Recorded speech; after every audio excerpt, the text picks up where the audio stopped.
জাতিসংঘে প্রধান উপদেষ্টা ডক্টর মোহাম্মদ ইউনূসের ভাষণকে সাধারণ মানুষ দেখছেন নতুন আশার আলো হিসেবে। গণতন্ত্র, দুর্নীতি দমন, ফিলিস্তিন ও জলবায়ু প্রসঙ্গে তার দৃঢ় অবস্থান ইতিবাচক প্রতিক্রিয়া তৈরি করেছে। বিস্তারিত জানাচ্ছেন মুনিয়া জুথি।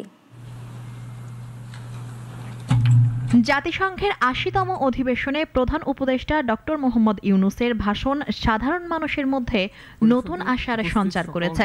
গণতন্ত্র, নির্বাচন ও সংস্কার প্রসঙ্গে দেওয়া প্রতিশ্রুতিকে তারা দেশের ভবিষ্যতের জন্য ইতিবাচক বার্তা হিসেবে দেখছেন। সাধারণ মানুষের অসাধারণ ক্ষমতার উপর ভোটাধিকার নিয়ে দীর্ঘদিনের শঙ্কা থাকলেও এবার অবাধ নির্বাচনের প্রতিশ্রুতিকে স্বাগত জানিয়েছে অনেকেই। তাদের মতে সত্যিকার গণতন্ত্র প্রতিষ্ঠায় নিরপেক্ষ কমিশন ও সংস্কারমূলক পদক্ষেপ অত্যন্ত জরুরি। উনি যে কমিটমেন্ট বিগত দিনগুলোতে দিয়ে আসছে সেগুলা আমরা দেখতেছি যে উনি ধীরে ধীরে সেগুলা রাখার চেষ্টা করছে এবং আমরা সাধারণ জনগণ চাই যে ফেব্রুয়ারিতে নির্বাচন হোক। আইন শৃঙ্খলা পরিস্থিতি দিন দিন খারাপের দিকেই যাচ্ছে, সেজন্য আমরা চাচ্ছি একটা নির্বাচিত সরকার আসুক। নির্বাচনটাও যেন আমাদের সবার জন্য একটা শুভকর নিয়ে আসে এবং সামনে যেন আমরা সুন্দরভাবে দেশটাকে আগায় নিয়ে যেতে পারি। দুর্নীতি দমন ও বিদেশে পাচার হওয়া টাকা ফেরত আনার ঘোষণায় সাধারণ মানুষ স্বস্তি প্রকাশ করেছে। তারা মনে করে এ অর্থ দেশের উন্নয়ন খাতে কাজে লাগালে শিক্ষা ও স্বাস্থ্য সেবায় বড় পরিবর্তন আসবে। আন্তর্জাতিক ইস্যুতেও তারা সচেতন প্রতিক্রিয়া দেখিয়েছে।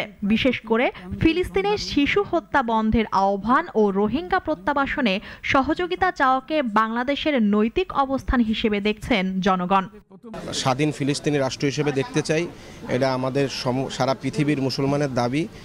সেই দাবি মূলত আমাদের প্রধান উপদেষ্টার মাধ্যমে আমরা জাতিসংঘে তুলে ধরতে পারছি। যখন নেতানিয়াহু ভাষণ দিতে গিয়েছেন তখনও অনেক ওই অ্যাসেম্বলি রুম থেকে বের হয়ে গেছে, তাই না? তো এটা আসলে আমাদের অবস্থান থেকে আমাদের ন্যায়ের জায়গাটা তুলে ধরা। আমি মনে করি ওনার ইচ অ্যান্ড এভরি স্পিচ আমাদের জন্য, আমাদের each and every opinion in future একটা ভালো প্রতিফলন নিয়ে আসবে আমাদের সবকিছুতে। পরিবেশ ও জলবায়ু নিয়ে প্রধান উপদেষ্টার বক্তব্য সাধারণ মানুষের মধ্যে ব্যাপক সাড়া ফেলেছে। উপকূল ও হাওর অঞ্চলের মানুষের আশা সরকারি উদ্যোগ ও বৈশ্বিক সহযোগিতা মিলে তাদের জীবনে বাস্তব পরিবর্তন আসবে। প্রতিকূলতা সত্ত্বেও আজ আমাদের মুনিয়া জুথি, নাগরিক, ঢাকা। গবেষণাগার